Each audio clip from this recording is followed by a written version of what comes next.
ಸಿದ್ಧಿ ವಿನಾಯಕ ಪಾದ ನಮಸ್ತೆ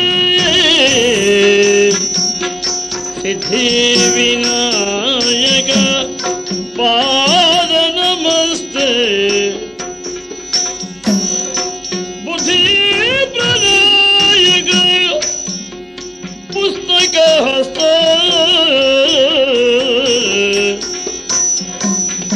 ದೇವ ದೇವರ ದೇವ ದೇವನಲ್ಲ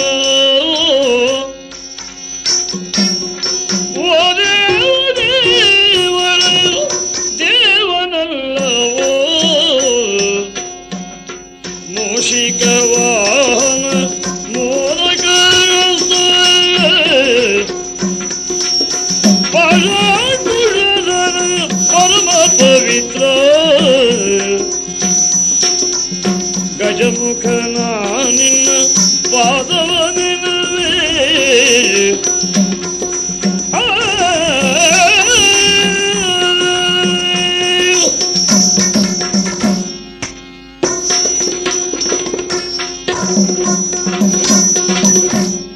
ಕೋವಿದ ನೀತಿವಾದ ಭಾವಗೀತ ತಿಳಿಯಬೇಡ ಮಡಿಸಿದಡಂ ರಾವಣ ಕೇಳಲಿ ತನ್ನಯ ಮಾವ ಮಾರೀಚ ಇದ್ದೈ ತಂದು ಇದ್ದೆಡೆಗೈ ತಂದು. ಪ್ರಪಂಚದಲ್ಲಿ ಸಾಮಾಜಿಕ ನೀತಿ, ಆಮೇಲೆ ಕೋವಿದ ನೀತಿ ಇಬ್ಬಗೆಯದು. ಘನವಿದ್ವಾಂಸರದ್ದಾದಂತಹ ನೀತಿ ಏನು? ನೇತಿ.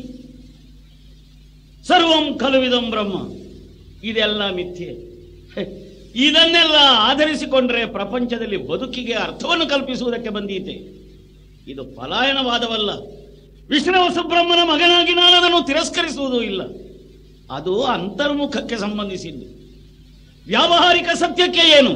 ಸಾಮಾಜಿಕ ನೀತಿ, ಅದನ್ನೇ ಅರ್ಥನೀತಿ, ಇಲ್ಲದಿದ್ದರೆ ರಾಜನೀತಿ, ಯಾವ ಹೆಸರಿನಿಂದಲೂ ಕರೆಯಬಹುದಾಗ್ತದೆ.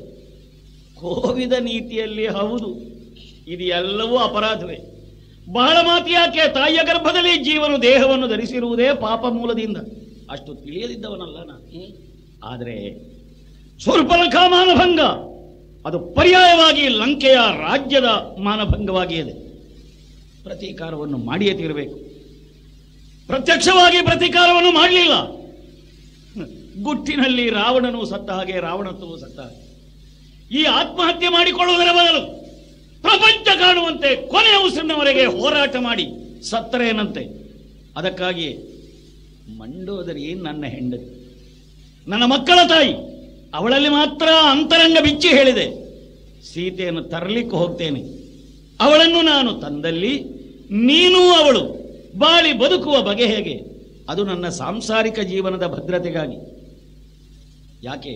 ರಾವಣನು ದುಷ್ಟನಲ್ಲ, ಮೂರ್ಖನಲ್ಲ. ರಾವಣನ ಹೃದಯದಲ್ಲಿ ಮಂಡೋದರಿಗಿದ್ದ ಸ್ಥಾನ ಇನ್ನೊಂದು ಹೆಣ್ಣಿಗೆ ಬರುವುದಕ್ಕೆ ಸಾಧ್ಯವೂ ಇಲ್ಲ.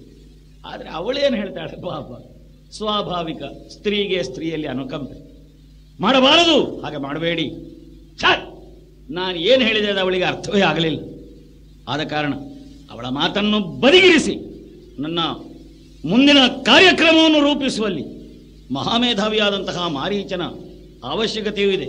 ಅದಕ್ಕಿಂತ ಹೆಚ್ಚಿಗೆ ಅವನ ಮಾಯಾವಿದ್ಯೆಯು ನನಗೀಗ ಮಾಧ್ಯಮವಾಗಿ ಬೇಕಾಗಿದೆ.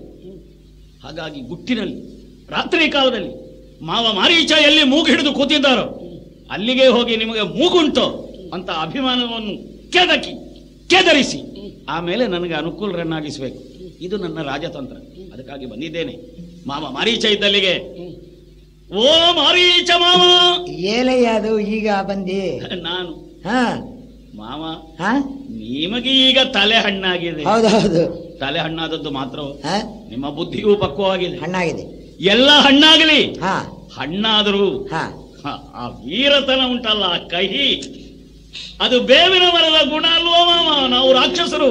ಅದು ಯಾಕಪ್ಪ ಹೀಗೆಲ್ಲ? ಮಾರೀಚ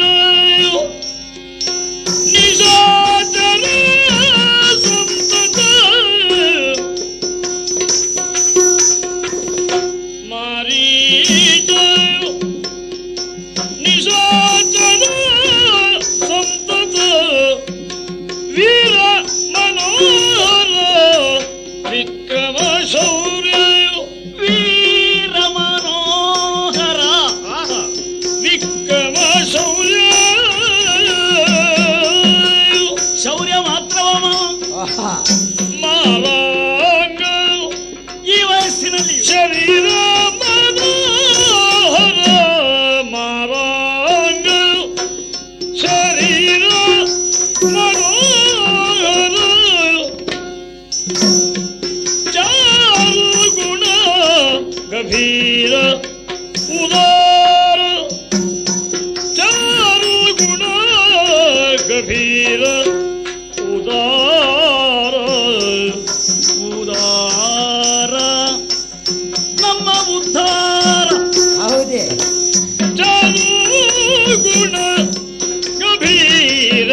ನಿಮ್ಮ ಅಳಿಯ ನಾನು. ಹೌದೌದು.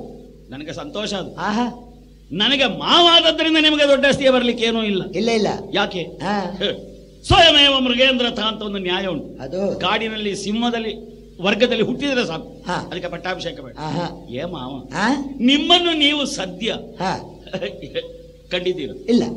ಹಾಗಾದ್ರೆ ಮತ್ತೆ ಮೂಗಿಡಿದು ಗೊತ್ತದ್ದು ಯಾಕೆ? ಅಲ್ಲ ಪ್ರಶ್ನೆ. ಹೌದೌದು. ಹೀಗೆ ಧ್ಯಾನದಲ್ಲಿ ಕುಳಿತುಕೊಳ್ಳುವವರು ಹಾ. ತಮ್ಮನ್ನು ತಾವು ಕಂಡುಕೊಳ್ತಾರೆ ಅಂತ ಅರ್ಥ. ಹಾ, ತಾವು ಕಂಡಿರಬಹುದು, ಹೌದು. ಆದ್ರೆ ಪ್ರಪಂಚ ನಿಮ್ಮನ್ನು ಹೇಗೆ ಕಂಡದೆ? ಹೇಗೆ ಕಂಡದೆ? ಛಾ, ಹಾ, ನನ್ನ 20 ಕಣ್ಣುಗಳು ನಿಮ್ಮನ್ನು ಹೇಗೆ ಕಾಣುತ್ತದೆ? ಹೇಗೆ? ಬಗೆ ಬಗೆಯಾಗಿ ಕಾಣುತ್ತದೆ. ಹೌದಾ? ಈ ವಯಸ್ಸಿನಲ್ಲಿಯೂ ಮಾವ ಹಾ, ಮನ್ಮಥ. ಹೌದಾ? ಮನ್ಮಥನನ್ನು ಬಿಡಿ, ಹೌದಾ? ಮನ್ಮಥನ ಅಪ್ಪ ಹೌದಾ? ನಿಮ್ಮ ಮುಂದೆ ಅವ ಏನು ಅಲ್ಲ. ಹಾ, ಮಾರಾಂಗ, ಹ್ಮ್, ವೀರ, ಹಾ, ಶೂರ, ಹಾ, ಧೀರ, ಹಾ, ಸಮುದ್ರ ಗಂಭೀರ, ಹಾ, ಎಲ್ಲರಿಗೂ ಇದ್ದೀತು, ಹಾ, ನನಗೂ ಉಂಟು, ಹಾ. ನಿಮ್ಮ ಅಳಿಯನಾಗಿ ಅದಲ್ಲ. ಹಾ, ಆದ್ರೆ ಈ ಉದಾರ ಮನೋವೃತ್ತಿ ಹಾ, ಮತ್ತೊಬ್ಬರಿಗೆ ಬೇಕಾಗಿ ಹಾ, ತನ್ನನ್ನೇ ಸಮರ್ಪಿಸಿಕೊಳ್ಳುವಂತ ಹಾ, ಆ ದೊಡ್ಡಸ್ತಿಕೆ ಹಾ, ಎಷ್ಟು ಜನರಲ್ಲಿ ಉಂಟು ಮಾವ? ಅದು ಹೌದು. ಇಷ್ಟು ಪ್ರಾಯ ಆಯ್ತಲ್ಲ ನಿಮ್ಗೆ, ಹಾ, ಆಯ್ತಲ್ಲ? ಹೌದು. ಆದ್ರೂ ಹಾ, ಆದ್ರೂ ಹಾ, ಆ ಒಂದು ಸ್ವಾಭಿಮಾನ ಎಂಬುದು ಒಂದು ಉಂಟಲ್ಲ, ಹಾ, ಅಲ್ವಾ? ಹಾ, ನೀವು ಮನಸ್ಸಾದ್ರೆ ಏನು ಮಾಡ್ಲಿಕ್ಕಿಲ್ಲ ಮಾವ, ಏನು ಮಾಡ್ಬಹುದು, ಮನಸ್ಸಾಗಬೇಕು. ಆಗ್ಬೇಕು. ಹಾಗೆಂತ ಅಲ್ಪರೆಲ್ಲ ಬಂದು ಹಾಗೆ ಮನಸ್ಸು ಮಾಡಿ ಹೀಗೆ ಮನಸ್ಸು ಮಾಡಿ ನಮ್ಮ ಉದ್ಧಾರಕ್ಕೆ ಬೇಕಾಗಿ ಗಂಧದ ಕೊರಡಿನಂತೆ ನೀವು ದೇಹವನ್ನು ತೇದು ಬಿಡಿ ಹಾ. ಅಂತ ಹೇಳಿದ್ರೆ ಕೇಳುವಷ್ಟು ಸಣ್ಣ ಜನವ ನೀವು. ಅದು ಅಲ್ಲ, ಆದ್ರೆ ನಾನು ಹೇಳಿದ್ರೆ ಕೇಳ್ಬೇಕಾಗ್ತದೆ.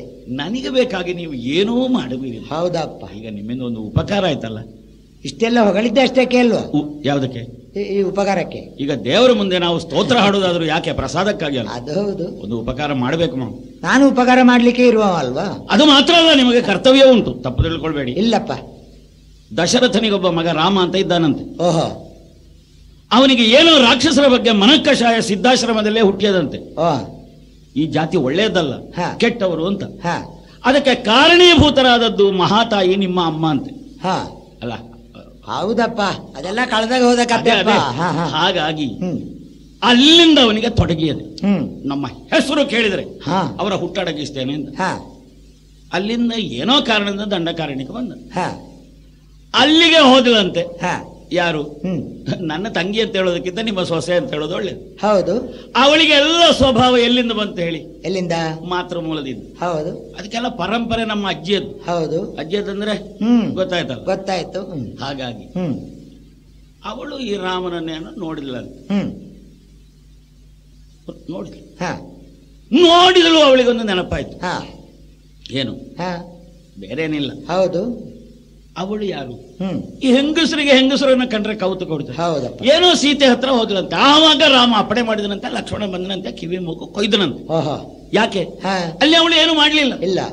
ಮಾಡಿದ್ರು ಕಿವಿ ಮೂಗು ಕೊಯ್ಬೇಕಾದ ಅಗತ್ಯ ಇಲ್ಲ. ಹಾ, ಸೇಡು ಸೇಡು ಹ್ಮ್, ಸೇಡು. ಹ್ಮ್, ಹ್ಮ್, ಯಾವ ಕೆಟ್ಟ ದಿವಸ ಆ ವಿಶ್ವಾಮಿತ್ರರು ನೀವಿದ್ದಲ್ಲಿಗೆ ಆ ರಾಮ ಲಕ್ಷ್ಮಣರನ್ನು ಕರ್ಕೊಂಡು ಬಂದ್ರೆ ಗೊತ್ತಿಲ್ಲ. ಹಾ, ಆ ಎಳೆ ಪ್ರಾಯದಲ್ಲಿ ಅವನಿಗೊಂದು ಕೂತದ್ದು ಮನಸ್ಸಿನಲ್ಲಿ. ಹಾ. ರಾಕ್ಷಸರನ್ನು ಕಂಡ್ರೆ ಹ್ಮ್, ಅವನಿಗೆ ನಾನು ಏನು ಅಂತ ಹೇಳೋದು? ಹ್ಮ್, ಚಾಂಡಾಲರನ್ನು ಕಂಡ್ರಾದ್ರೂ ಅಪ್ಪಿಕೊಳ್ತಾನಂತೆ. ಹಾ, ಆ ಜಾತಿ ಕೊಟ್ಟ ಎಂಜಿಲ ಹಣ್ಣು ತಿಂತಾನಂತೆ, ಅವರನ್ನು ಅಪ್ಪಿಕೊಳ್ತಾನಂತೆ, ಒಪ್ಪಿಕೊಳ್ತಾನೆ. ಹಾ, ಹೀಗುಂಟು ಮಾವ ಹಾ, ನೀವು ಬಿತ್ತಿ ಬೆಳೆಸಿದ ಬೆಳೆ ಹಾ, ನಾವೆಲ್ಲ. ಹಾ. ಆದ್ರಿಂದ ಈಗ ನಾನೊಂದು ತೀರ್ಮಾನಕ್ಕೆ ಬಂದಿದ್ದೆ. ಏನದು? ಕರದೂಷಣಾದಿಗಳನ್ನೆಲ್ಲ ಹೊಡೆದು ಕೊಂದ ಅಂತೆ ಅವ ಹಾ. ರಾಮ. ಹಾ. ನನಗೆ ಗೊತ್ತಾಗುವಾಗ ಬಹಳ ತಡ ಆಯ್ತು. ಹಾ, ಈಗ ರಾಮ ಪ್ರಬಲನಿದ್ದಾನೆ. ಹ್ಮ್. ನಾವು ಮೋಸ ಅಲ್ಲ. ಅಲ್ಲ. ಆದ್ರೆ ರಾಮ ಇಲ್ಲಿಗೆ ಬಂದ್ರೆ ಹಾ, ಎಲ್ಲಿಗೆ? ಇಲ್ಲಿಗೆ. ಲಂಕೆಗೆ. ಹಾ. ಯಾಕೆ ಬರ್ತಾನೆ? ಯಾಕೆ ಬರ್ತಾನೆ? ಅದಕ್ಕೆ ನಾನೊಂದು ಉಪಾಯ ಕಂಡು ಹಿಡಿದಿದ್ದೆ. ಏನು ಉಪಾಯ ಅದು? ಅವನದ್ದಾದಂತಹ ಭೂಮಿಯನ್ನು ಅವ ಕೈ ಬಿಟ್ಟಿದ್ದಾನೆ. ಹಾ, ಆದ್ರೆ ಭೂಮಿಯ ಮಗಳನ್ನು ಕೈಯಲ್ಲಿ ಹಿಡ್ಕೊಂಡಿದ್ದಾನೆ. ಹಾ, ಯಾಕೆ? ನಾಳೆ ಹಕ್ಕು ಸ್ಥಾಪನೆ. ಹಾ, ಭೂಮಿ ಅಲ್ಲಿ ಬಿಟ್ರೇನು, ಭೂಮಿಯ ಮಗಳು ನನ್ನೊಟ್ಟಿಗಿದ್ದಾಳೆ, ಆ ಹಕ್ಕಿನಿಂದ ನಾಳೆ ಹೋಗಿ ಭೂಮಿ ಸ್ವಾಧೀನ ಮಾಡುವ. ಹಾ, ರಾಮ ಏನೂ ಅಲ್ಲ ಅಂತ ಮಾಡಬೇಕಾಗಿದ್ರೆ ಭೂಪುತ್ರಿಯಾದ ಸೀತೆಯನ್ನು ತರಬೇಕು. ಹಾ, ನೀವಲ್ಲ, ಹ್ಮ್, ಹ್ಮ್, ಹ್ಮ್. ನೀವಲ್ಲ. ಈ ಪ್ರಾಯಕ್ಕೆ ನಾನು ಅಂತ ಕೆಲಸ ಎಲ್ಲ ನಿಮಗೆ ಹೇಳಿದ್ದು. ಹೌದಪ್ಪ. ಅದು ನಾನೇ ಹಾ. ತಡ ತಡ ತಡ ತಡ ತಡ ಹಾ. ಅದು ತಕೊಂಡು ಬರಬೇಕು ಸೀತೆ. ಹಾ. ಆದ್ರೆ ರಾಮ ಇಲ್ಲದಾಗ ಆಗ್ಬೇಕು ಬಿಡು ಅಲ್ಲಿ. ಅದಾಗಬೇಕು. ಅದಕ್ಕೊಂದು ಉಪಾಯ ಹೇಗೆ ಮಾವ? ಒಂದು ಕೆಲಸ ಮಾಡ್ತೀರಿ. ಏನು ಮಾಡ್ಬೇಕು? ನೀವು ಕಲ್ತದ್ದಕ್ಕೆ ಕಣ್ಣುಂಟು. ಇಲ್ಲ. ನೀವು ವೇಷ ಬದಲಾವಣೆ ಮಾಡಿದರೆ ನಮಗೆ ಪರಿಚಯ ಆಗೋದಿಲ್ಲ. ಆಗೋದಿಲ್ಲ. ಆ ಮಟ್ಟಿಗೆ ನಿಮ್ಮಿಂದ ಕಲಿಬೇಕಲ್ಲ. ಅದೌದಪ್ಪ. ನೀವು ಮನಸ್ಸು ಮಾಡಿದ್ರೆ ಸಾಕು, ಒಂದು ನಿಮಿಷದಲ್ಲಿ ರೂಪವನ್ನೇ ಬದಲಾಯಿಸಿ ಬಿಡ್ತೀವಿ. ಹೌದು. ಸೀತೆಯ ಮುಂದೆ ಹಾ, ಒಂದು ಬಂಗಾರದ ಮೃಗವಾಗಿ ಹಾ, ತಕ್ಕ ದಿಮ್ಮಿ ತಕ್ಕ ಜಣು ಅಂತ ಕುಣಿದು ಹಾ, ಸಿಕ್ಕಳಂತೆ ಅವಳು. ಹಾ, ತಿಳಿತಾ? ಹಾ, ಅವಳನ್ನು ಹುಚ್ಚು ಕಟ್ಟಿಸಿ ಹಾ, ಹಾ, ಅವಳು ರಾಮನಲ್ಲಿ ಹೇಳಿ, ಹಾ, ರಾಮ ನಿಮ್ಮನ್ನು ಹಿಡಿಲಿಕ್ಕೆ ಬಂದವ, ಹಾ, ನೀವು ಹಿಡಿಲಿಕ್ಕೆ ಸಿಕ್ಕುವ ಜನವ, ಹಾ, ಎಷ್ಟು ಜನ ಪ್ರಯತ್ನ ಪಟ್ಟಿದ್ದಾರೆ. ಹಾ. ಆ ರಾಮನೇ ಪ್ರಯತ್ನ ಮಾಡಲಿಲ್ಲ, ಹಾ. ನಿಮ್ಮ ತಲೆ ಕಡಿದು ಬಿಡಬೇಕು ಅಂತ. ಹೌದು. ಆಗಿಯದು ಇಲ್ಲ. ಅದರಿಂದ ಒಂದು ದೊಡ್ಡ ಉಪಕಾರ ಮಾಡಬೇಕು. ಹಾ. ಸೀತಾರಾಮರಿದ್ದಲ್ಲಿ ಹೋಗಿ ನೀವೊಂದು ನಿಮ್ಮ ನಾಟ್ಯ, ನಿಮ್ಮ ವಿಲಾಸ, ನಿಮ್ಮ ಹಾವ ಭಾವ ಪ್ರಕಟಣೆ ಹಾ. ಇದೆಲ್ಲ ಮಾಡಿ ಆ ರಸದಲ್ಲಿ ಸೀತೆಯನ್ನು ಮುಳುಗಿಸಿ ಹಾ. ರಾಮನನ್ನು ಸೀತೆಯಿಂದ ದೂರ ಆಗುವ ಹಾಗೆ ಮಾಡಿ ಹಾ. ಸೀತೆಗೆ ಕೈ ಕೊಡ್ಲಿಕ್ಕೆ ನನಗೊಂದು ದೊಡ್ಡ ಉಪಕಾರ ಮಾಡಬೇಕು ಮಾವ. ಇದು ರಾವಣನನ್ನು ಉಳಿಸೋದು ಮಾತ್ರ ಅಲ್ಲ, ಹಾ. ಲಂಕೆಯ ಮರ್ಯಾದೆಯನ್ನು ಉಳಿಸುವುದು. ಹಾ. ಶೂರ್ಪನಖಿಯ ಮೂಗು ಹೋದ್ರೆ ಹೋಗ್ಲಿ, ಲಂಕಾ ಸೌಭಾಗ್ಯ ಲಕ್ಷ್ಮಿಯ ಮೂಗು ಉಳಿಯಲಿ, ಹಾ. ಜೊತೆಯಲ್ಲಿ ಹಿರಿಯರಾದ ನಿಮ್ಮ ಮಾನವ ಉಳಿಯಲಿ. ಇಷ್ಟು ಹೊಗಳಿದ್ದು ಅಷ್ಟಕ್ಕೆಯ ರಾವಣ ನೀ ಬಲು ಸಾಹಸಿಯ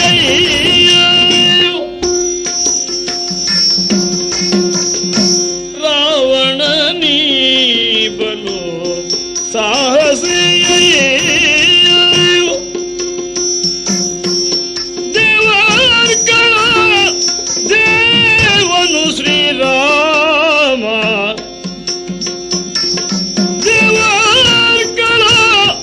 ದೇವನು ಶ್ರೀರಾಮ ಕೇವಲ ನರ ಜನ್ಮದಿ ಜನಿಸಿ ಪರಿ ಭೂವಲಯದಿ ತಿರುಗಾಡುತ್ತಲಿಯುವುದು ಭೂವಲಯದಿ ತಿರುಗಾಡುತ್ತಲಿಯನು ರಾವಣ ನೀ ಬಲು ಸಾಹಸಿಯ ರಾವಣ, ಮಾವ ನೀನು ನನ್ನ ಅಳಿಯ. ಹೌದು. ನಿನ್ನ ಶಕ್ತಿ ಸಾಮರ್ಥ್ಯದಿಂದ ಹಾ. ಈಶತ್ವವನ್ನು ಗಳಿಸಿಕೊಂಡಿತ್ತು. ಲೋಕದವರೆಲ್ಲ ನಿನ್ನನ್ನು ರಾವಣೇಶ್ವರ ಅಂತ ಕೊಂಡಾಡ್ತಾರೆ. ನಿಮ್ಮ ಆಶೀರ್ವಾದ ಮಾವ. ಎಲ್ಲ ನಿನ್ನ ಸಾಹಸದ ಫಲ ಅಂತ ಹೇಳುವ. ಹಾ. ನೀನು ನಿನ್ನನ್ನು ತಿಳ್ಕೊಂಡಿದ್ದಿ, ಹಾ. ಇನ್ನೊಬ್ಬನನ್ನು ನೀನು ತಿಳ್ಕೊಳ್ಳಿಲ್ಲ, ತಿಳ್ಕೊಳ್ಳಿಕ್ಕೆ ಸಮಯ ಸಿಕ್ಕಲಿಲ್ಲ. ರಾಮನನ್ನು ತಿಳ್ಕೊಳ್ಳಿಲ್ಲ. ಹಾ. ನೀನೀಗ ತುಂಬಾ ತಿಳ್ಕೊಂಡಿದ್ಯಲ್ಲ, ಹಾ. ಅಷ್ಟಲ್ಲ, ಅಷ್ಟಲ್ಲ. ಅವನ ಕತೆ ಇನ್ನೂ ಉಂಟು. ನಿಮಗೆ ಹೆಚ್ಚು ಗೊತ್ತುಂಟ? ಅವನನ್ನು ನಾನು ಚೆನ್ನಾಗಿ ತಿಳಿದವ.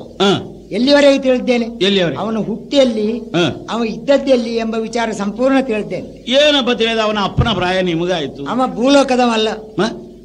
ಅವನನ್ನು ಶ್ರೀಮನ್ನಾರಾಯಣ ಅಂತ ಕೊಂಡಾಡ್ತಾರೆ. ಹೌದಾ? ಅವ ಭೂಲೋಕದಲ್ಲಿ ಅವತಾರಕ್ಕೆ ಬಂದಿದ್ದಾನೆ. ಅವನನ್ನು ಇಳಿಸಿದ್ಯಾರು?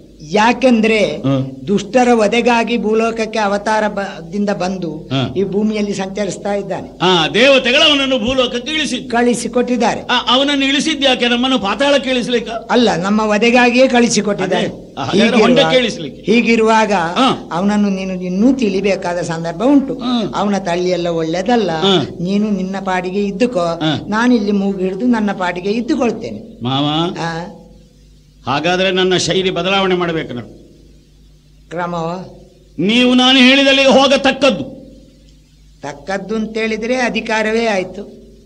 ಯಾಕೆ? ನನ್ನ ಅಧಿಕಾರದ ವ್ಯಾಪ್ತಿಯ ಹೊರಗೆ ನಿಮಗೆ ಹೋಗ್ಲಿಕ್ಕೆ ಸ್ಥಳ ಉಂಟು. ಒಂದು ವೇಳೆ ಹೋಗದೆ ಇದ್ರೆ ಇಲ್ಲಿ ನಿಮ್ಮನ್ನು ನಾನು ಬದುಕಲಿಕ್ಕೆ ಬಿಡುವುದಿಲ್ಲ.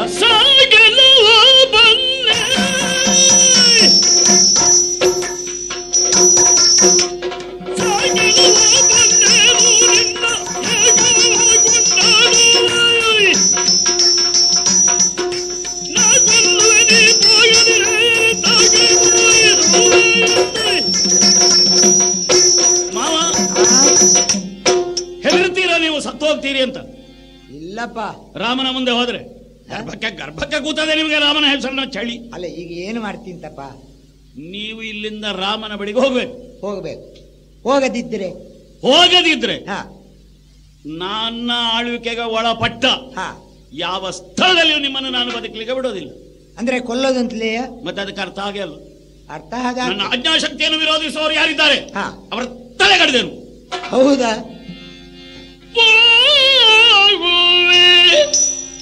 ದಮ್ಮಯ್ಯ ಹೋಗುವೆ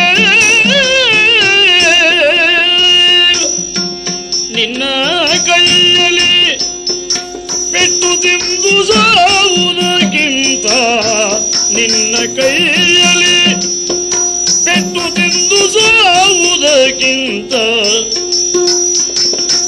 ರಾಮ ಬಾಣದಿ ಸಾಯುಜ್ಯಬಹುದಯ್ಯ.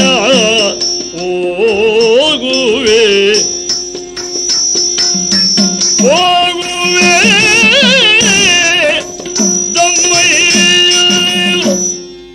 ರಾವಣೇಶ್ವರ, ಏನು ನೀನು ಪ್ರಾಯದಲ್ಲಿ ನನ್ನಿಂದ ಕಿರಿಯವ, ಹೌದು, ನಾನು ನಿನ್ನಿಂದ ಹಿರಿಯವ, ಸ್ಥಾನದಲ್ಲಿ ಹಿರಿಯವ ನಾನು. ಈ ಸಂದರ್ಭದಲ್ಲಿ ನಿನ್ನ ಕಾಲು ಹಿಡ್ಕೊಳ್ತೇನೆ, ದಮ್ಮ ಹೇಳ್ತೇನೆ. ಅದು ಬೇಡ, ಯಾಕೆ ಕೇಳು, ಅದು ಬೇಡ, ಯಾಕೆ ಕೇಳು.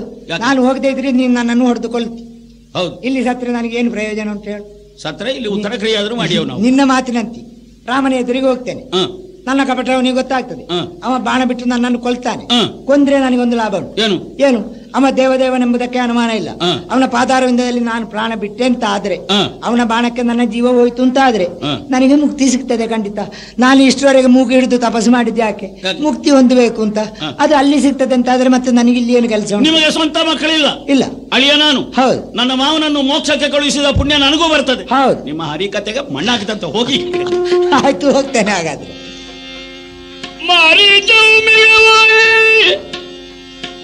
ಪಂಚವಡಿ ಬಂದಲ್ಲಿ ಓಡಾಡಲು ಸೌರಮ್ಯಾತಿಶಯ ಪ್ರಧಾನ ಕರವು ಕಂಡಾಗಲ ಜಾನಗಿಯು ರಾವಣನ ಮಾತಿನಂತೆ ಒಂದು ಬಂಗಾರದ ಜಿಂಕೆಯಾಗಿ ಆ ರಾಮನ ಆಶ್ರಮದ ಎದುರಿಗೆ ಹೋಗಿ ಕುಣಿದು ಬಿಡ್ತೇನೆ. ಏನಾಗ್ತದೆ ನೋಡೋಣ. ವಿಸ್ಮಿತಯಾಯಿ ಕಾಂತ ನಡೆಗವು ಐತಂದು ಇಂತೆಂದಳು.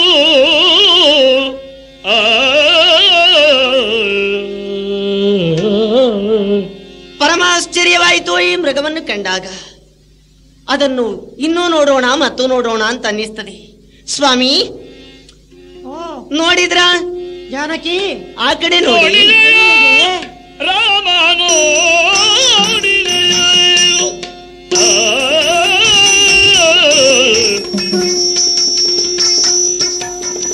ನೋಡಿದೆಯ ರಾಮ ನೋಡಿದೆಯ ರಾಮ ರಾಮ ನೋಡಿದೆಯ ನೋಡಿದಿರಾ? ದೊಡ್ಡ ಕಾಡಿನಿಂದ ಓಡಿ ಬಂದು ಆಡುವಂತ ಪೊಮ್ಮಿಗವ. ಆ ಕಡೆ ದೊಡ್ಡ ಕಾಡಿನಿಂದ ಓಡಿ ಬಂದು ಆಡುವಂತ ಪೊಮ್ಮಿಗವ. ಆ ಮಿಗವ ಕಾಡಿನಿಂದ ಓಡಿ ಬಂದು ಆಡುವಂತ ಪೊಮ್ಮಿಗವ ನೋಡಿದೆಯ? ನೋಡಿದಿರಾ? ನೋಡಿದೆಯ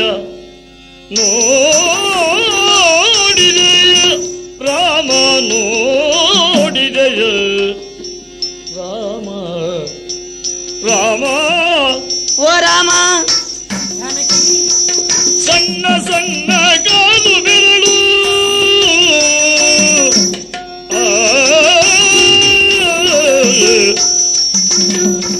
ಸಣ್ಣ ಸಣ್ಣ ಕಾಲು ಬೆರಳು ಸಾಲಿನು ಗುರು ಭಾವಂಗಳ. ಸಣ್ಣ ಸಣ್ಣ ಕಾಲಿನು ಗುರು ಭಾವಂಗಳ ರಾಮ. ತನ್ನಂಗ ತಿನ್ನಂಗ ಸಿಕ್ಕಿದತೋ ಎಂದು ಕುಣಿವ ಮೃಗವರು. ತನ್ನಂಗ ಚಿನ್ನಂಗ ಸಿಕ್ಕಿದತೋ ತನ್ನಂಗ ಚಿನ್ನಂಗ ಸಿಕ್ಕಿದತೋ ಸಿಕ್ಕಿದತೋ ಸಿಕ್ಕಿದತೋ ಎಂದು ಕುಣಿವ ಮೃಗವ ನೋಡಿದೆಯ ರಾಮ ರಾಮ ರಾಮ. ಸಣ್ಣ ಸಣ್ಣ ಕಾಲು ಬೆರಳು ಸಾಲಿನ ಗುರು ಭಾವಂಗಳು. ತನ್ನಂಗ ಚಿನ್ನಂಗ ಸಿಕ್ಕಿದತೋ ತನ್ನಂಗ ಚಿನ್ನಂಗ ಸಿಕ್ಕಿದತೋ ಸಿಕ್ಕಿದತೋ ಸಿಕ್ಕಿದತೋ ಎಂದು ಕುಣಿವ ಮೃಗವ ನೋಡಿದೆಯ ನೋಡಿದೆಯ ನೋಡಿದೆಯ ನೋಡಿದಿರಾ? ನೋಡಿದೆಯ ತನ್ನಂಗ ತಿನ್ನಂಗ ಸಿಕ್ಕಿದತೋ ಎಂದು ಕುಣಿವ ಮೃಗವ ನೋಡಿದೆಯ.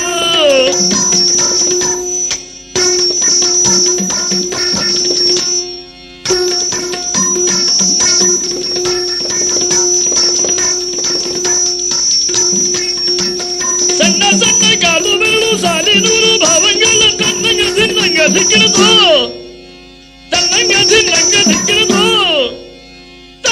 ದನ್ನಂಗ ಸಿಕ್ಕಿಡತೋ ದನ್ನಂಗ ಸಿಕ್ಕಿಡತೋ ಎಂದು ಕುಣಿವ ಮೃಗವ ನೋಡಿದೆಯ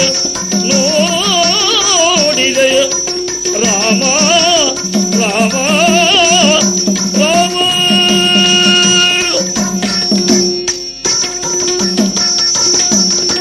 ದನ್ನಂಗ ಸಿಕ್ಕಿಡತೋ ಎಂದು ಕುಣಿವ ಮೃಗವ ನೋಡಿದೆಯ ರಾಮ ನೋಡಿದೆಯ.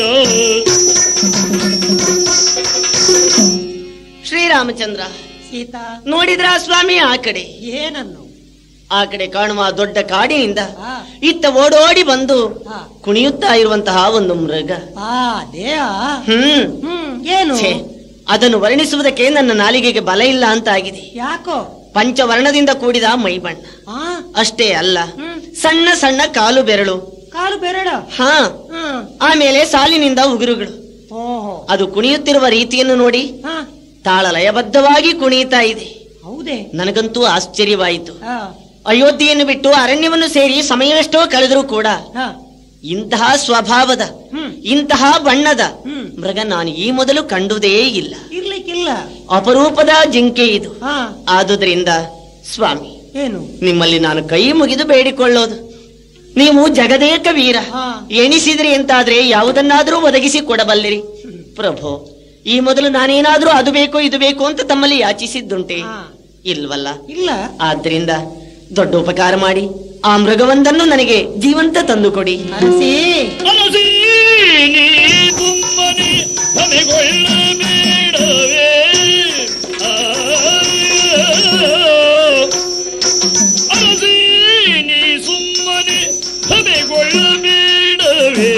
ಸರಸದ ಮೃಗವಲ್ಲಲೇ ಸರಸದ ಸರಸದ ಮೃಗವಲ್ಲಲೇ ಸರಸಿ ಜಾಮಗಿ ನಿನ್ನ ಮರುಳು ಮಾಡಲು ಬಂದ ಸರಸಿ ಜಾಮಗಿ ನಿನ್ನ ಮರುಳು ಮಾಡಲು ಬಂದ ದುರುಳರ ಕಪಟ ಕಾಣೆ. ಜಾನಕಿ ಪ್ರಭು, ಕೇವಲ ಮುಗ್ಧೆಯಾಗಿ ಯಾವುದೋ ಒಂದು ವಸ್ತುವನ್ನು ಕಂಡಾಗ ಆ ಬಗ್ಗೆ ವಿಶೇಷ ಆಸಕ್ತಿ ವಹಿಸಿ ನನ್ನಲ್ಲಿ ಕೋರಿಕೆಯನ್ನು ಮುಂದಿಡಬೇಡ. ನೀನು ಅರಸಿ ಪಟ್ಟವಡೆಯನ್ನೇರುವುದಕ್ಕೆ ಶಕ್ತನಾದ ಶ್ರೀರಾಮಭದ್ರನ ಮಡದಿ. ಸರಿ, ಸ್ವಲ್ಪ ವಿವೇಚನೆಯಿಂದ ನೋಡು. ಏನು? ಕಾಲ ಬೆರಳಿರುವುದು ಒಂದು ಮೃಗವಾದೀತೆ, ಸಾಲಾಗಿ ಉಗುರುಗಳುಳ್ಳದ್ದು ಒಂದು ಮೃಗವಾದೀತೆ. ಅಷ್ಟೇ ಅಲ್ಲ, ಚಿನ್ನದ ಹಾಗಿರುವ ಬಣ್ಣ ಅಲ್ಲ, ಚಿನ್ನದ್ದೇ ಮೃಗವೋ ಎಂಬ ಉಂಟು ಅಂತ ಹೇಳ್ತೀಯಲ್ಲ. ನಾನು ಸ್ವಲ್ಪ ನೋಡ್ತಾ ಇದ್ದೇನೆ. ಹೌದಾ? ನೋಡು, ವಿಲಕ್ಷಣ ರೀತಿಯಿಂದ ಆಡುತ್ತಿರುವ ಆ ಮೃಗ ಇದೆಂದೂ ಮೃಗ ಜಾತಿಯಲ್ಲ.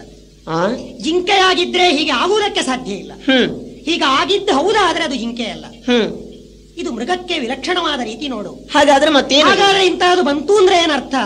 ಇದಾವುದೋ ಒಂದು ಕಾಡಿನ ಮೃಗ ಅಲ್ಲ, ಯಾವುದೋ ರಾಕ್ಷಸರ ಮಾಯೆ. ಹಿನ್ನೆಲೆಯನ್ನು ಅವಲೋಕಿಸು. ಈ ತನಕ ನಡೆದಂತಹ ವಿಚಿತ್ರ ಸನ್ನಿವೇಶಗಳನ್ನು ನೋಡು. ರಕ್ಕಸಿಯೊಬ್ಬಳು ಬಂದಿದ್ದಳು, ಅವಳ ಪರವಾಗಿ ರಾಕ್ಷಸರು ಬಂದಿದ್ರು. ಇದೆಲ್ಲ ನಡೆದ ಮೇಲೆ ನಡೆದ ಈ ಘಟನೆ ಇದು ನಿನ್ನನ್ನು ಸೋಲಿಸುವುದಕ್ಕೆ ಬಂದ ಕಾಡಿನ ಮೃಗವಲ್ಲ, ರಾಕ್ಷಸರ ಮಾಯೆ. ಬೇಡ ಬೇಡ. ಆಡುವ ಮೃಗದಿಂದ ಕೇಡು ಬಂತಾದರೆ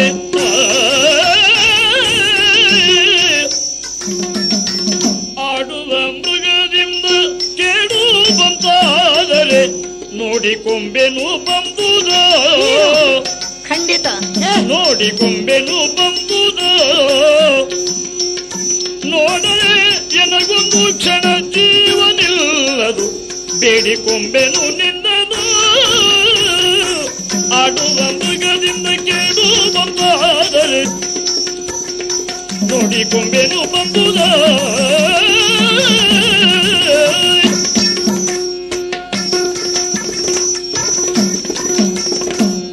ಆರ್ಯ, ಈ ಹೊತ್ತು ಆ ಮೃಗದಿಂದ ಖಂಡಿತ ಕೇಡು ಬರ್ತದೆ ಅಂತ ನೀವು ಹೇಳ್ತಾ ಇದ್ದೀರಿ. ಸಂಶಯವಾಗಿ ಏನೇ ಬರಲಿ ಬಂದದ್ದನ್ನು ಅನುಭವಿಸ್ತೇನೆ ಅಂತ ಧೈರ್ಯ ನನಗಿದೆ.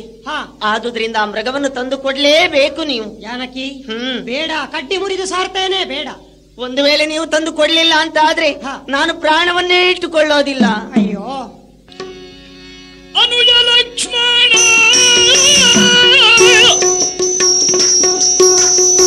ಅನುಜ ಲಕ್ಷ್ಮಣ, ಜನಗಾನಂದನೆ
ತಮ್ಮ ಲಕ್ಷ್ಮಣ, ಅಣ್ಣ, ನಿನ್ನ ಅತ್ತಿಗೆ ಹೇಳಿದ ಮಾತುಗಳನ್ನು ನೀನು ಕೇಳಿರಬಹುದು. ಈಗಾಗಲೇ ಬಂದ ಈ ಮೃಗವನ್ನು ಕಂಡು ಅದನ್ನು ಪಡೆಯಬೇಕೆಂದು ಆಕೆ ನನ್ನಲ್ಲಿ ಮತ್ತೆ ಮತ್ತೆ ಯಾಚಿಸಿದ್ದರಿಂದ ನಾನು ಈ ಕಾರ್ಯಕ್ಕೆ ಉದ್ಯುಕ್ತನಾಗಿದ್ದೇನೆ. ಅಣ್ಣ ತಮ್ಮ, ನಾನು ಹೋದ್ರೆ ಆಗದೆ ಇಷ್ಟು ಸಣ್ಣ ಕೆಲಸಕ್ಕೆ ನೀನು ಯಾಕೆ ಹೋಗೋದು? ತಮ್ಮ, ಆಗದು. ಯಾಕೆಂದ್ರೆ ಈ ಮೃಗ ನಿನ್ನ ಕೈಯಲ್ಲಿ ಸಾಗದು. ಜಾನಕಿಯೇನೋ ಈ ಮೃಗವನ್ನು ಬಯಸಿ ಅದು ಕೈಗೆ ಎಟಕಬಹುದು ಅಂತ ತಿಳಿದಿರಬಹುದು. ಆದರೆ ನಿನ್ನ ಕೈಯಲ್ಲಿ ಈ ಮೃಗ ಖಂಡಿತ ಸಿಗುವಂತಹದೂ ಅಲ್ಲ, ನಿನ್ನಿಂದ ಇದು ಸಾಯುವಂತಹದೂ ಅಲ್ಲ. ಬೇಗ ಬರ್ತೀಯಲ್ಲ ಅಣ್ಣ? ತಮ್ಮ, ಬೇಗನೆ ಬರ್ತೇನೆ. ಅಷ್ಟು ಹೊತ್ತು ಈ ಜಾನಕಿಯನ್ನು ಕಾಪಾಡುವ ಕೆಲಸ, ರಕ್ಷಿಸುವ ಕೆಲಸ ನಿನ್ನದಾಗಿರಬೇಕು ತಮ್ಮ. ಆಜ್ಞೆ.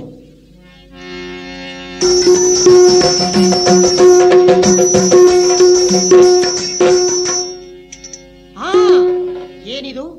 ಈ ಮೃಗವನ್ನು ನಾನು ಎಷ್ಟು ಬೆಂಬತ್ತಿದರೂ ಇದು ಕೈಗೆ ದೊರಕುವ ಪ್ರಮೇಯವೇ ಇಲ್ಲ. ಈ ಬೆಟ್ಟದಿಂದ ಆ ಬೆಟ್ಟಕ್ಕೆ ಜಿಗಿಯುವಷ್ಟು ಇದು ಮಾಯೆಯನ್ನು ತೋರಿಸ್ತಾ ಇದೆ ಅಂತಂದಾಗ ಹೀಗೆ ಬಿಡುವುದಕ್ಕೆ ಸಾಧ್ಯವಿಲ್ಲ. ಜಾನಕಿ ಕೊನೆಗೂ ಹೇಳಿದ್ದಾಳೆ, ಮೃಗವನ್ನು ಕೊಂದಾದರೂ ಚರ್ಮವನ್ನು ತರಬೇಕು ಅಂತ. ಚರ್ಮ ದೊರಕುವಂತಹದಲ್ಲ ನನಗೆ ಗೊತ್ತಿದೆ, ಆದರೆ ಕೊಂದೇ ತೀರಬೇಕಾದ್ದು ನನ್ನ ಕರ್ತವ್ಯ. ಆದ್ದರಿಂದ ಈ ಕ್ಷಣವೇ ಹೊಡಿತೇನೆ ಬಾಣವನ್ನು.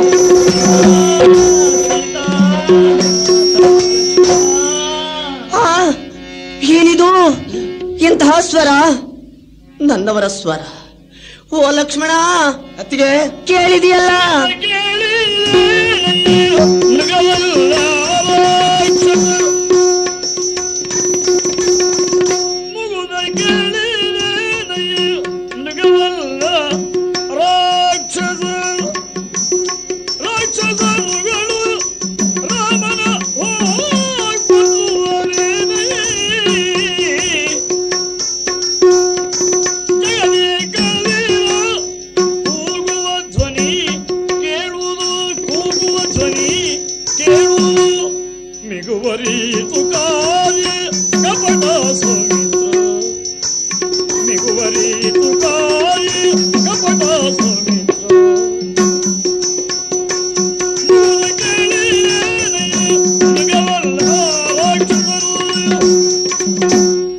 ಲಕ್ಷ್ಮಣ, ಅತ್ತಿಗೆ ಕೇಳಿದೇನಪ್ಪ?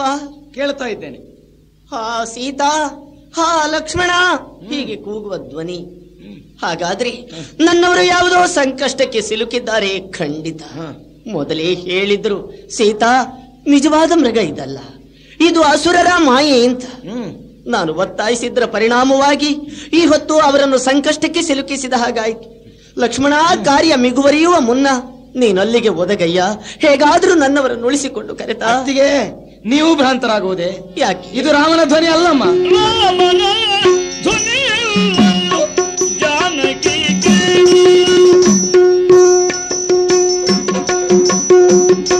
ರಾಮನ ಧ್ವನಿ ಜಾನಕಿ ನೀ ಕೇಳು. ಯಾಮಿನಿ ಚರರವಸನ ಕಾಲದಲ್ಲಿ ಯಾಮಿನಿ ಚರರು ಅವಸನ ಕಾಲದಲ್ಲಿ ಕೂಗಿದಲ್ಲದೆ ಪರಿದೆ ಕೂಗಿದಲ್ಲದೆ ಪರಿದೆ ಸಂಗ್ರಾಮ ಭೀಮನ ಸಮುದ್ರರು ಕೊಲ್ಲುವುದುಂಟೆ. ಸಂಗ್ರಾಮ ಭೀಮನ ಸಮುದ್ರರು ಕೊಲ್ಲುವುದುಂಟೆ. ರಾಮನ ಧ್ವನಿಯಲ್ಲ ಜಾನಕಿ ಕೇಳು. ಅತ್ತಿಗೆ, ಲಕ್ಷ್ಮಣ, ರಾಮಚಂದ್ರನ ಧ್ವನಿ ನಿಮ್ಮಿಂದ ನನಗೆ ಹೆಚ್ಚು ಪರಿಚಯ. ನಾನು ಚಿಕ್ಕಂದಿನಿಂದಲೂ ಕೇಳಿದವ. ಸರಿ, ಈ ಧ್ವನಿಯೇ ರಾಮಚಂದ್ರನ ಧ್ವನಿ ಅಲ್ವೇ? ಅಲ್ಲಮ್ಮ, ಇದು ನಿಮ್ಮನ್ನು ನನ್ನನ್ನು ಮೋಸಪಡಿಸುವುದಕ್ಕೆ ರಾಕ್ಷಸರು ಮಾಡಿದ ಮಾಯೆ. ಸಾಯುವ ಕಾಲಕ್ಕೆ ರಾಮ ಈ ರೀತಿ ನಿರ್ಗತಿಕನಾಗಬೇಕು ಅನ್ನುವ ದೃಷ್ಟಿಯಿಂದ, ನಮ್ಮನ್ನು ಗೊಂದಲಗೆಡಿಸುವ ದೃಷ್ಟಿಯಿಂದ ಸೀತಾ ಲಕ್ಷ್ಮಣ ಅಂತ ಬೊಬ್ಬ ಹಿಡಿದ್ರೆ ನೀವು ಕಳವಳಗೊಳ್ಳಬೇಡ್ರಮ್ಮ. ಧನುಜಾಂತಕನಾದಂತಹ ರಾಮನನ್ನು ಸಂಕಷ್ಟಕ್ಕೆ ಸಿಲುಕಿಸುವ ಯೋಗ್ಯತೆ ಯಾವ ಧನುಜರಿಗಾದ್ರೂ ಉಂಟೆ. ನೀ ಸಮಾಧಾನ ಪಟ್ಟುಕೋ, ರಾಮಚಂದ್ರ ಈಗಿಂದೀಗ ಬರ್ತಾನೆ. ಲಕ್ಷ್ಮಣ, ಏನಯ್ಯ ನಿನ್ನ ಮನದ ಇಷ್ಟ? ಏನು? ನನಗೆಲ್ಲ ಅರ್ಥವಾಗ್ತದೆ. ಶ್ರೀರಾಮಚಂದ್ರನ ಧ್ವನಿ ನನಗೆ ಅರ್ಥವಾಗೋದು. ಇದು ರಾಮನ ಧ್ವನಿ ಅಲ್ಲಮ್ಮ. ನೀನು ನನ್ನನ್ನು ವಂಚಿಸುವುದಕ್ಕೆ ಯತ್ನಿಸ್ತಾ ಇದ್ದೀಯ. ರಾಮನೇನಾದರೂ ಹಾಗೆ ಮರಳಿ ಬಾರದೇ ಹೋದಲ್ಲಿ ಸೀತೆಯೊಂದಿಗೆ ಸುಖವಾಗಿರಬಹುದು ಅಂತ ಇಚ್ಛಿಸಿದೆಯಾ? ಶಿವ ಶಿವ ಶಿವ ಶಿವ ಶಿವ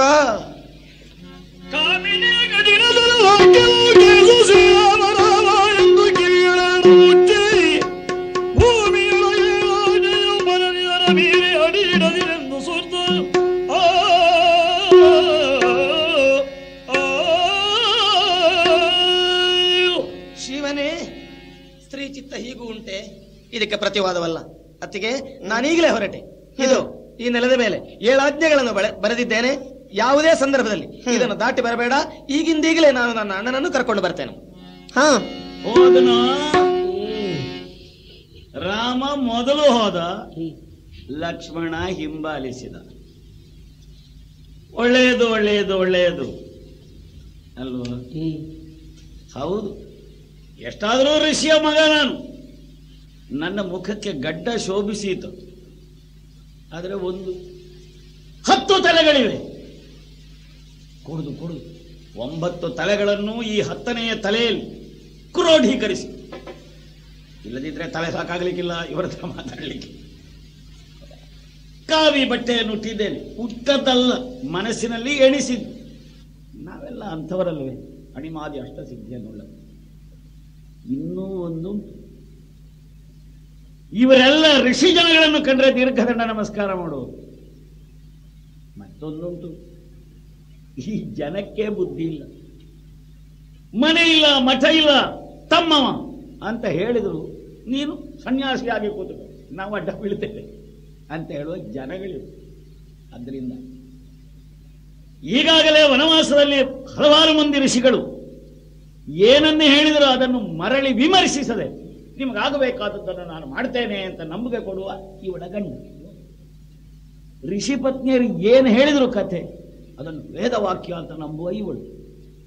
ಒಳ್ಳೆ ವೇಷ ಅಲ್ವ ಇದು? ಯಾಕೆ? ಶಂಭೋ ಶಂಕರ ಮಹಾ ಭಿಕ್ಷೆಯ ನೀಡೇ ದೇವಿ,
ಸನ್ಯಾಸಿಗಳೇ?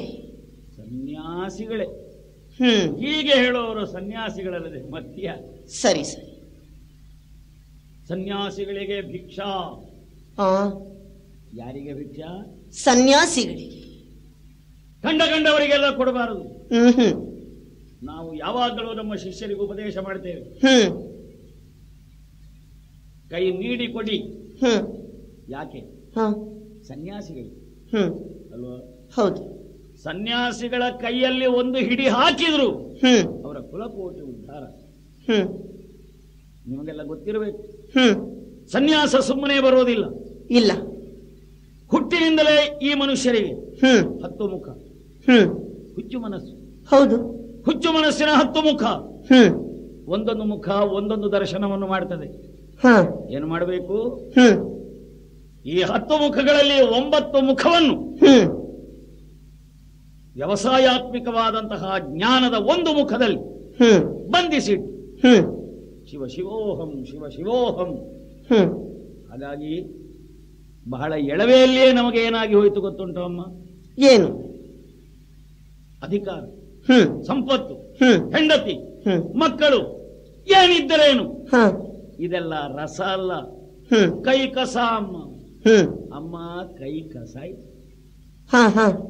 ಹಾಗಾದ್ರೆ ಇದು ಕಸದಂತೆ ಕೈಯಿಂದ ಎಸೆದು ರಸ ರಸ ರಸ ಎಲ್ಲಿದೆ ಎಲ್ಲಿದೆ ರಸ ಎಲ್ಲಿದೆ ಎಲ್ಲಿ ಇಲ್ಲಿದೆ ಎಲ್ಲಿದೆ ಇಲ್ಲಿದೆ ಒಳಗಿದೆ ಹೊರಗೆ ಕೈ ಚಾಚಿದ್ರೆ ಕೈ ಕಸ ಅಂತರ್ಮುಖಿ ಆದ್ರೆ ಮಾತ್ರ ರಸ ರಸ ಇದು ಸಣ್ಣ ಪ್ರಾಯ ನಿಮಗೆಲ್ಲ ಇದು ಅರ್ಥವಾಗಲಿಕ್ಕಿಲ್ಲ ಆದ್ರೆ ಒಂದಲ್ಲ ಒಂದು ದಿವಸ ಇವ ಏನು ಹೇಳಿದ ಏನು ಮಾಡಿದ ಇದು ನಿಮಗೆ ಅರ್ಥ ಆಗ್ಬೇಕು ಅರ್ಥ ಆಗ್ಬೇಕು ಎಲ್ಲ ಬುದ್ಧಿಜೀವಿಗಳು ಹೋಗಲಿ ನಮ್ಮದು ಕಥೆ ಏನುಂಟು ಇವತ್ತು ಹೇಳಿದ ಕಥೆಗೆ ನಾಳೆ ಮುಕ್ತಾಯ ಆತ್ಮಪಿಂಡ ಹಾಕಿ ಹೊರಟವರು ಸರಿ ಕರ್ಮಣ ನ ಪ್ರಜಯ ನಮಗೆ ಶ್ರಾದ್ದ ಮಾಡ್ಲಿಕ್ಕೆ ಬೇರೆ ಯಾರಿದ್ದಾರೆ ಹಾಗಾಗಿ ನಾವು ನಮಗೆ ಶ್ರಾದ್ದ ಮಾಡಿಕೊಂಡವರು ಶ್ರಾದ್ದ ಮಾಡಿದವರಿಗೂ ವರ್ಷಕ್ಕೊಮ್ಮೆ ಪಿಂಡ ಬೇಕೋ ಬೇಡ ಬೇಕು ಅಲ್ವಾ ಹೌದು ಯಾರಿಗೆ ನಮಗೆ ನಾವೇ ಪಿಂಡ ಹಾಕಿದ್ರು ಹಾಗಿರುವಾಗ ವರ್ಷ ನಮಗೆ ನಾವೇ ಶ್ರಾದ್ದ ಮಾಡಿಕೊಳ್ಬೇಕು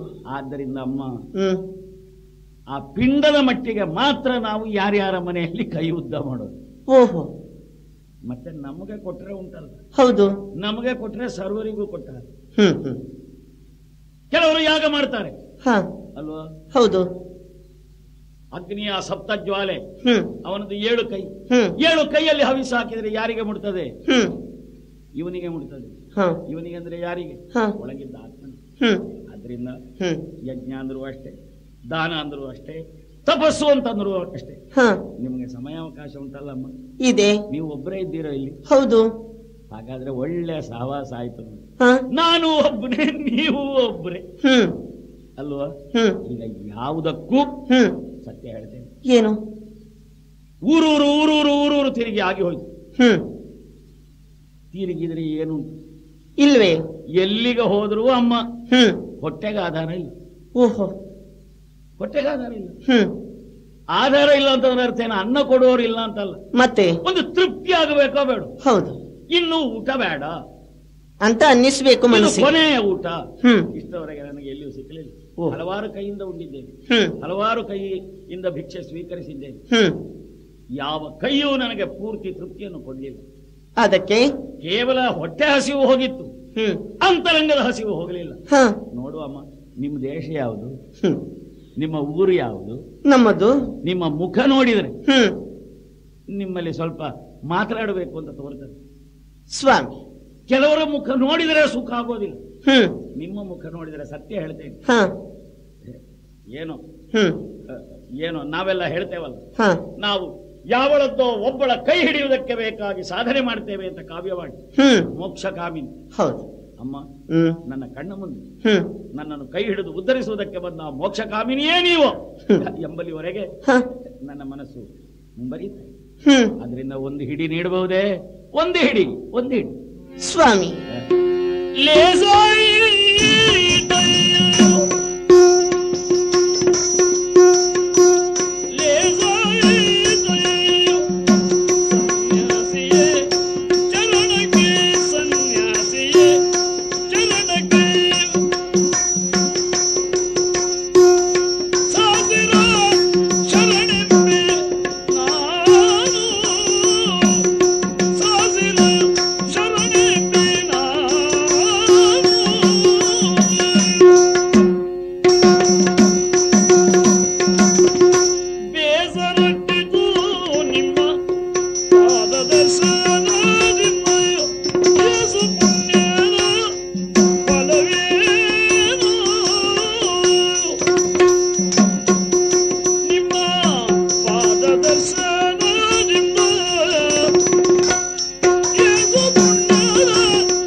ಮಹರ್ಷಿಗಳೇ, ಧನ್ಯಳಾದೆ ನಾನು, ಕೃತಾರ್ಥಳಾದೆ. ಯಾವ ಜನ್ಮದ ಪುಣ್ಯವೋ ನಿಮ್ಮ ಪಾದದರ್ಶನ ನನಗೆ ದೊರಕಿದ್ದು. ಯಾಕೆಂದ್ರೆ ನಾನು ಈ ಸ್ಥಿತಿಯಲ್ಲಿ ಇರಬೇಕಾದವಳಲ್ಲ. ಮನಸ್ಸಿಗೆ ಯಾವುದೋ ಒಂದು ರೀತಿಯ ಉದ್ವೇಗ ಇತ್ತು. ತಮ್ಮ ಪಾದ ಸಂದರ್ಶನದಿಂದ ಅದು ಶಮನವಾಯಿತು. ಯಾಕೆಂದ್ರೆ ಸನ್ಯಾಸಿಗಳು 1000 ಬಾರಿ ನಿಮ್ಮ ಕಾಲಿಗೆ ಶರಣು ಶರಣು ಅಂತ ಎರಗ್ತಾ ಇದ್ದೇನೆ. ನಾವು ಈ ಊರಿನವರಲ್ಲ, ಅಯೋಧ್ಯೆಯವರು, ಸೂರ್ಯವಂಶದ ಅರಸು ಮನೆತನಕ್ಕೆ ಸೇರಿದವರು. ಕಾರಣಾಂತರದಿಂದ ಈ ವನಪ್ರೇದ ಪ್ರದೇಶದಲ್ಲಿ ವಾಸಿಸುವಂತಾಯಿತು. ಆಗ್ತದೆ ಹಾಗೆ, ಕೆಲವು ಸಲ ಹಾಗಾಗ್ತದೆ. ಹೌದು. ಅರಮನೆಯ ವೈಭವದಲ್ಲಿದ್ದು ಹಂಸತೂಲಿಕಾ ತಲ್ಪದಲ್ಲಿ ಪವಡಿಸಿದವರಿಗೂ ಕೆಲವು ಸಲ ಅದೆಲ್ಲ ಹೇಳಿ ಉಪಯೋಗವಿಲ್ಲವಮ್ಮ. ನಿನ್ನೆ ಹಾಸಿಗೆಯಲ್ಲಿ ಮಲಗಿದವ ಇವತ್ತು ಕಾಡಿನಲ್ಲಿ ಸನ್ಯಾಸಿಯಾಗಿ ತಿರುಗುತ್ತಾ ಇದ್ದಾರೆ. ಅದೆಲ್ಲ ಯೋಗ ಯೋಗ ಅಷ್ಟೇ. ಕೆಲವರು ಕಾಡಿಗೆ ಬಂದರೂ ಕೂಡ ಭೋಗಿಗಳಾಗಿಯೇ ಇರ್ತಾರೆ. ಹೌದು ಅಲ್ವಾ ಸ್ವಾಮಿ? ಭಿಕ್ಷೆ ಅಂತ ನೀವು ಕೇಳ್ತೀರಿ, ಏನು ಮಾಡೋಣ? ಅರಮನೆಯಲ್ಲಿ ಮೃಷ್ಟಾನ್ನವನ್ನುಂಡು ಬದುಕಿದವಳು ನಾನು. ಈ ಕಾಡಿಗೆ ಸೇರಿದ ಮೇಲೆ ಅಡಿಗೆ ಊಟ ಅನ್ನುವ ಗೊಡವೆಯೇ ನಮಗಿಲ್ಲ. ಅಯ್ಯೋ, ನಮಗಂತೂ ಮೊದಲಿಗೆ ಇಲ್ಲ. ಕೇವಲ ಉದರಂಭರಣಕ್ಕಾಗಿ ಹಣ್ಣು ಹಂಪಲನ್ನು ತಿನ್ನುವುದಷ್ಟೇ. ನಾವು ಬದುಕುವುದಕ್ಕಾಗಿ ತಿನ್ನುವರು. ಸ್ವಾಮಿ, ಈಗ ಅಡಿಗೆ ಊಟ ಎಂಬ ಗೊಡವೆ ಇಲ್ಲ. ಇಲ್ಲ.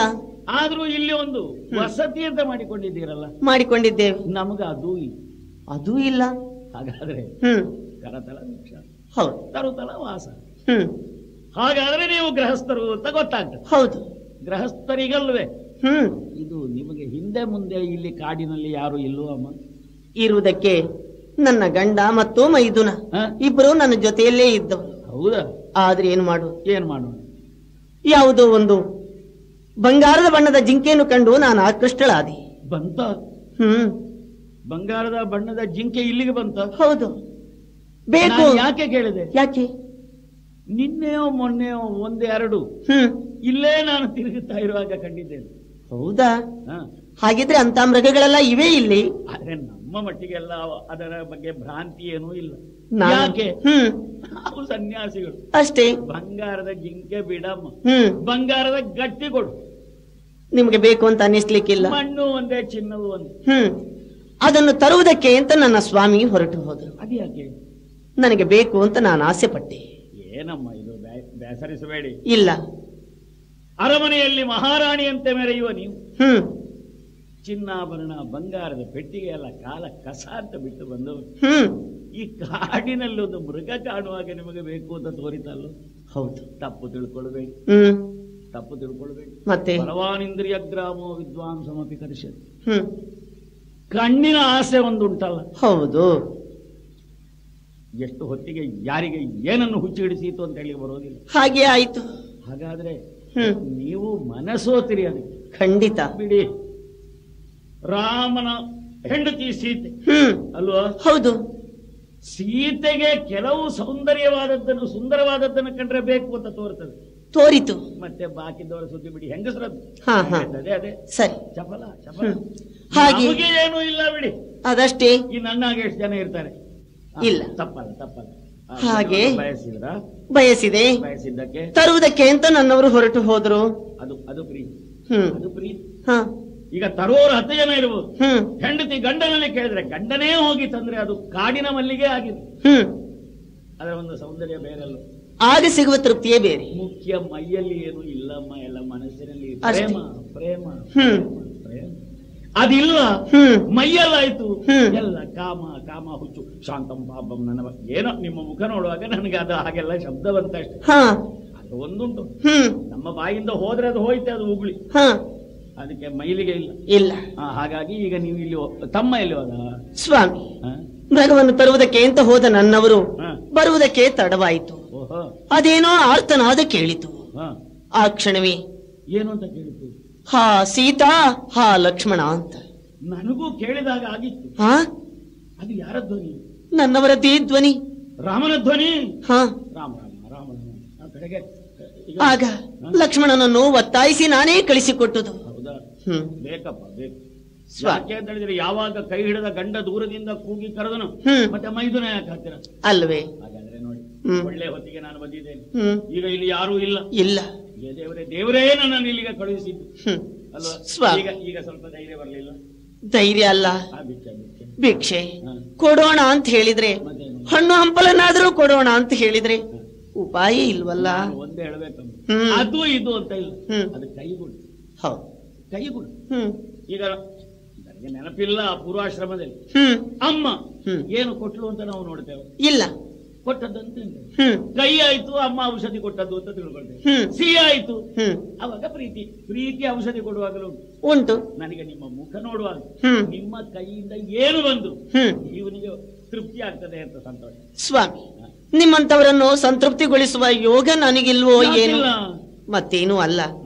ಲಕ್ಷ್ಮಣ ಇಲ್ಲಿಂದ ಹೊರಟು ಹೋಗುವಾಗ ಪರ್ಣ ಮಂದಿರದ ಮುಂಭಾಗದಲ್ಲಿ 7 ಆಜ್ಞೆಯನ್ನು ಬರೆದು ಹೋಗಿದ್ದಾನೆ. ಹಾಗಾಗಿ ಇದನ್ನು ಮೀರಿ ಹೋಗಬಾರದು ಅತ್ತಿಗೆ ಅಂತ ಒತ್ತಾಯದಲ್ಲಿ ಹೇಳಿದ್ದಾನೆ.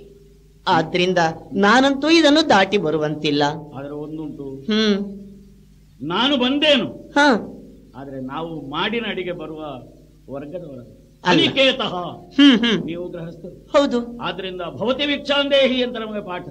ಈಗ ಮನೆಯಲ್ಲಿ ಗಂಡಸರಿದ್ರು ಭಿಕ್ಷೆ ಕೊಡಬೇಕು ಹೆಂಗಸರೇ. ಹೌದು. ಆದ್ರಿಂದ ಅಮ್ಮ ನೆವನ ಹೇಳಬಾರ್ದು, ಮತ್ತೆ ನೆವನ ಹೇಳಬಾರ್ದು. ಸನ್ಯಾಸಿ ಬಂದ್ರೆ, ದೇವರೇ ಪ್ರತ್ಯಕ್ಷ ಬಂದ್ರೆ ಭಿಕ್ಷೆ ಕೊಡಬೇಡ ಅಂತ ಹೇಳಿದ್ದುಂಟು ಲಕ್ಷ್ಮಣ? ಹಾಗೇನು ಹೇಳಿದ್ದಿಲ್ಲ. ಇಲ್ವಲ್ಲ? ಇಲ್ಲ. ಆದ್ರಿಂದ ಬರಬಹುದಮ್ಮ.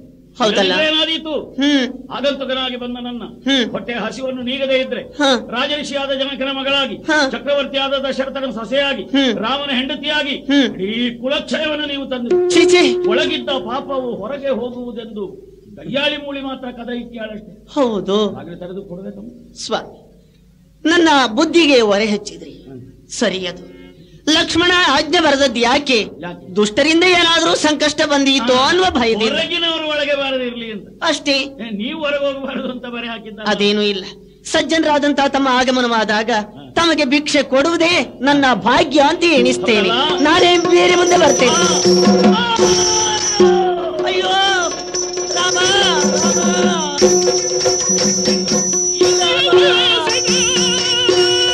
ಅಯ್ಯೋ ನನ್ನ ದುರ್ವಿಧಿಯೇ.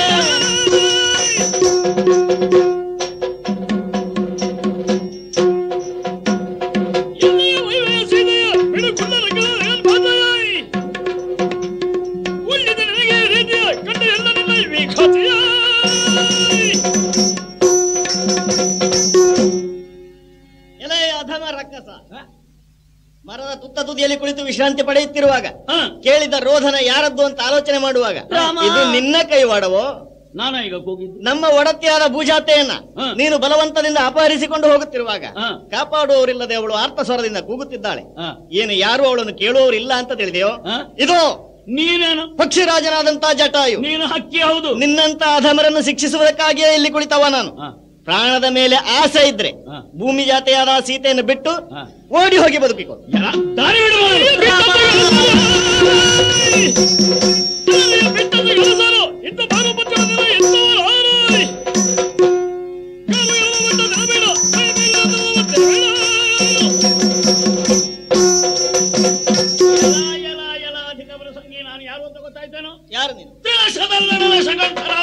ಆಗಲಿ ನಮಗೇನು, ನನಗೊಂದು ಮಾರ್ಗ ನಿರೋಧ ಮಾಡುವವರಿದ್ದಾರೆ. ಓಹೋ, ಕೈಲಾಸ ಅಡ್ಡ ಬಂದವಾಗ ಕೈಲಾಸವನ್ನೇ ಎತ್ತಿ ಆಚೆ ಎಸಲಿಕ್ಕೆ ಹೊರಟವ ಇವ. ನೀನು ಸತ್ತ ಪ್ರಾಣಿಗಳನ್ನು ತಿನ್ನುವ ಹಳೆ ಹದ್ದು ಮುದುಕ, ಮತ್ತೆ ಎಲ್ಲಿಗೆ ಒಯ್ವೆ? ಈಗ ಇಂಥ ಪಾರುಪತ್ಯ ಅಲ್ಲ ನಿನಗೆ ಯಾರು ಕೊಡ್ಲಿಲ್ಲ. ಆದ ಕಾರಣ ಮರ್ಯಾದೆಯಲ್ಲಿ ದಾರಿ ಬಿಟ್ರಾಯ್ತು. ಇಲ್ಲದ್ರೆ ನಿನ್ನ ಪ್ರಾಣವೇ ಹೋಗಿದ್ದು. ಎಚ್ಚರಿಕೆ, ಸೀತೆಯನ್ನು ಬಿಡದೆ ನಿನಗೆ ದಾರಿ ಬಿಟ್ಟುಕೊಡ್ಲಿಕ್ಕಿಲ್ಲ. ನಿನಗೆ ಇಂಥ ಅಧಿಕಾರ ಎಲ್ಲಿಂದ?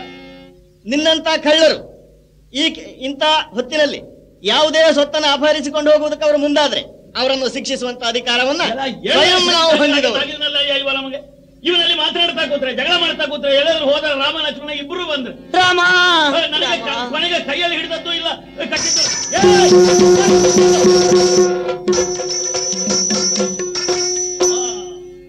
ಸಾಧಾರಣದ ಜನ ಅಲ್ಲ, ಸಾಧಾರಣವನ್ನು ಏನು ಕುಗ್ತಾನೆ, ಏನು ಪರಚುತ್ತಾನೆ, ಹಕ್ಕಿ ಜಾತಿ.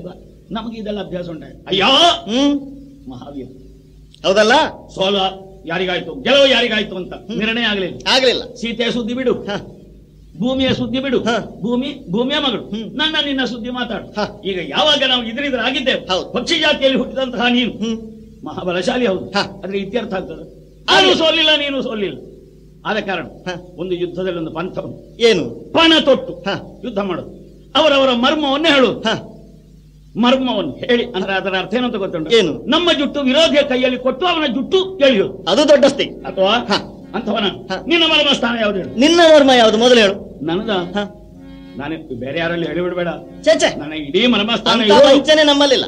ನನ್ನ ಎಡಗಾಲ ಉಂಗುಷ್ಟದಲ್ಲಿ ನಿನ್ನ ಮರ್ಮ ಇರುವುದು ಎಡಗಾಲ ಉಂಗುಟದಲ್ಲಿ. ಹಾಗಾದ್ರೆ ನನ್ನ ಮರ್ಮ ಹೇಳ್ತೇನೆ, ಕೇಳ್ತೀಯಾ? ಎಲ್ಲಿ?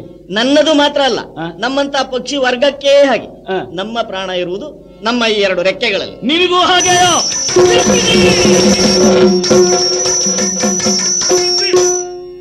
ರಾಮ ರಾಮ. ಜಟಾಯು, ಇದು ನಿನಗೆ ನನ್ನವರ ಶ್ರೀರಾಮನ ಪಾದ ಸಂದರ್ಶನ ಆಗುವವರೆಗೆ ನೀನು ಬದುಕಿ ಉಳಿಯುವಂತ. ಆಮೇಲೆ ನಿನಗೆ ಮೋಕ್ಷ ಲಭ್ಯವಾಗಲಿ. ಮಂಗಲಂ ಜಯ ನಾರಸಿಂಹಗೆ, ಮಂಗಲಂ ಶುಭಕರನಿಗೆ, ಮಂಗಲಂ ದೇವಗೆ ಪುತ್ರಗೆ, ಮಂಗಲಂ ಗರುಡ ಧ್ವಜಗೆ, ಮಂಗಲಂ ಮಂಗಲೋ